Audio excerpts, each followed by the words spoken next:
Hi folks, we're now entering week 4 of the course, and the somewhat depressing and disturbing topic for this week is prejudice and intolerance, really, a lot of it.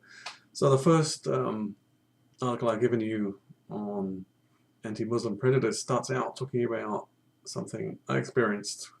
When the internet first came along, it was supposed to be a forum for cultural exchange and understanding, a sort of global village where we'd all come together and find common ground.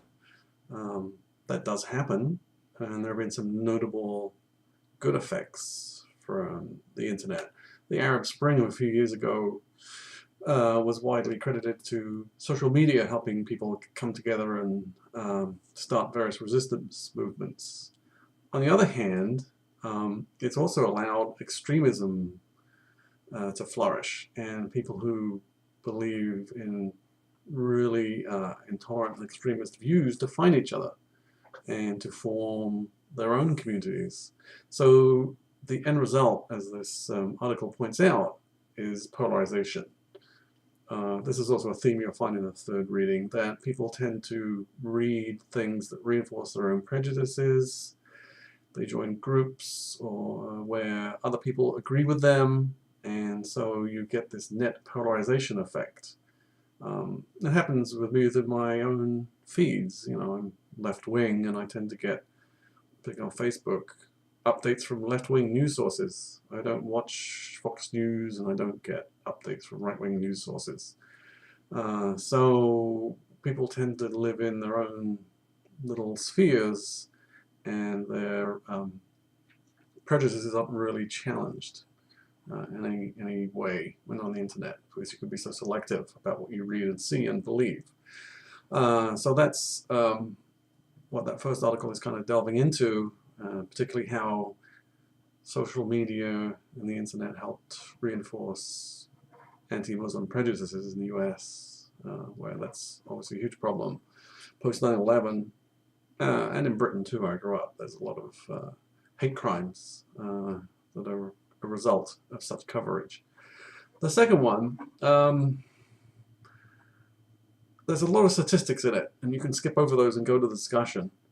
If, like with me, it makes your eyes glaze over when you get to the statistics part. But basically, it's about fake news and this idea of hostile media. And that people, again, which links with a previous article, people tend to believe things that corroborate what they think is true, and they will tend to discount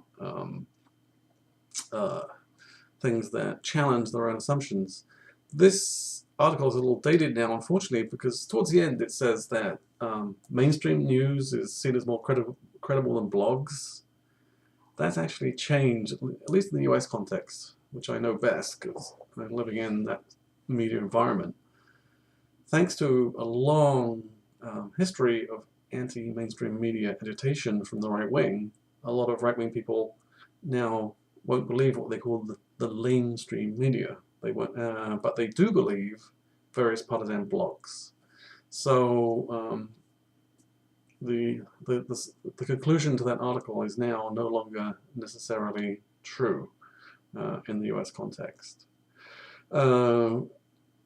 Which is, you know, one of the disturbing things, and one of the things that's led to fake news being believed and spread widely because of this erosion of belief in anything objective in terms of the news, or at least only believing certain partisan sites.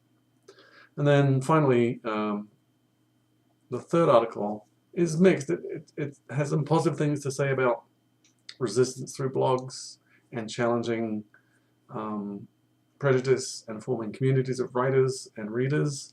On the other hand, it does show how prejudice in the wider society is reflected on the internet. It's not necessarily challenged on the internet. So unfortunately this week, the readings are a bit of a bummer, but these are things that we have to face, and hopefully some of these articles will help you in your blogs and your final reflective paper. And I just sent out an announcement about a little bit about that reflective paper, which would be helpful if you kept notes as you went along, as you go through the course. So that's it for this week, and I'll see you next week.